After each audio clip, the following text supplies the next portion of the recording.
office of the presidency. It's very discouraging to me. I contribute to community in a volunteer way. I keep up on politics. I want to believe, I really do, and I want to trust.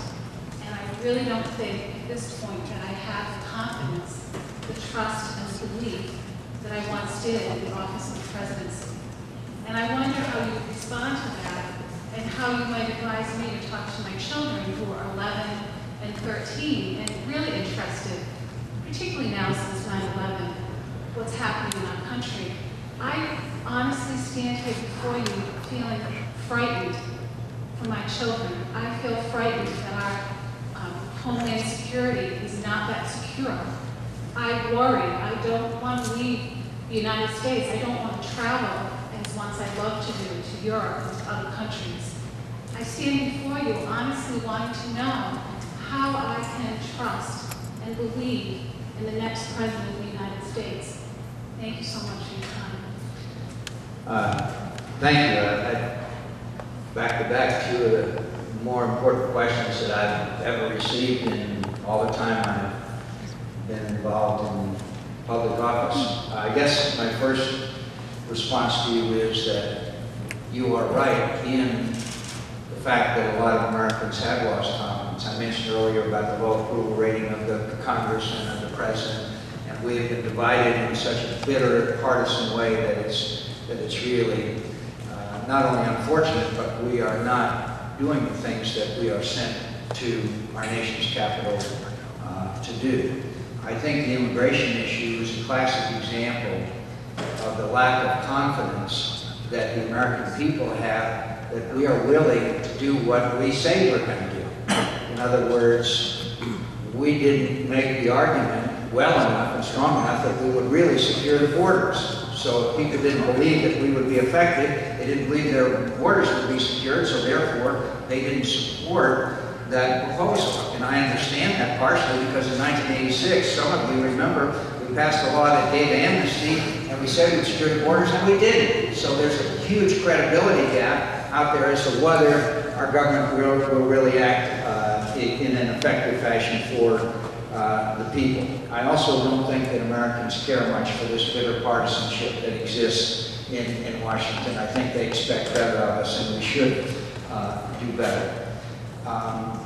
I believe that one of the greatest challenges, and probably the single most greatest challenge in the next President of the United States, is to restore that trust and confidence.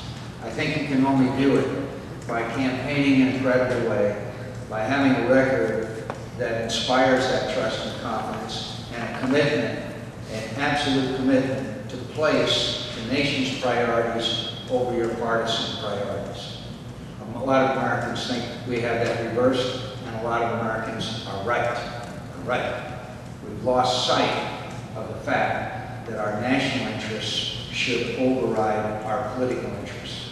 My friends, I'm not here to take shots at the Democrats, but when the majority leader of the United States Senate stands up and says the war is lost, then who won? Al-Qaeda? I don't think 160,000 young Americans who are fighting in Iraq today think that we've lost the war to Al-Qaeda. And to question General Petraeus' credentials as the majority leader of the Senate did, I think is inappropriate. But more importantly than that,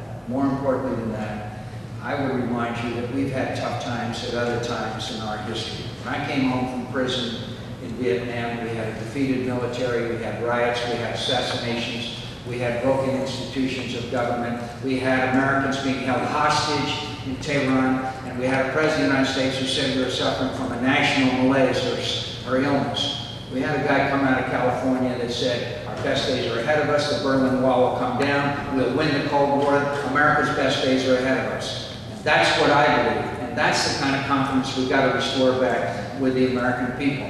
And you meet these young people out at peace that come home from Iraq. You go to Google and you meet these young employees. I met 1,200 of them. They're all too liberal, but they're wonderful young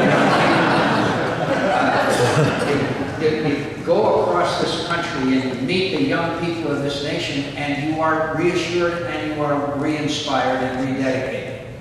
And I fully understand the difficulty you have today in talking with your 11-year-old and your 13-year-old.